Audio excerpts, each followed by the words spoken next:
Doctor Abul फजल से गुजारिश करता हूँ कि वो मुख्तसरन अपने ख्यालात का इजहार करें, गुलदस्ता देकर इस्तकबाल करें।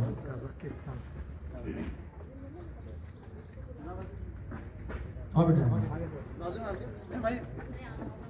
जाओ ना, आगे आओ ना।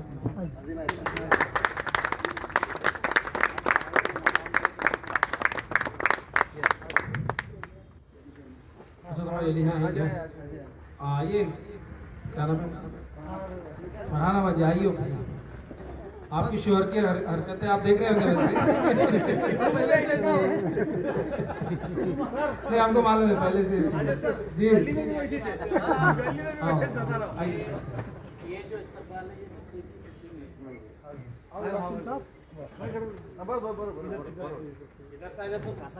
जोरदार तालियों से हम लोग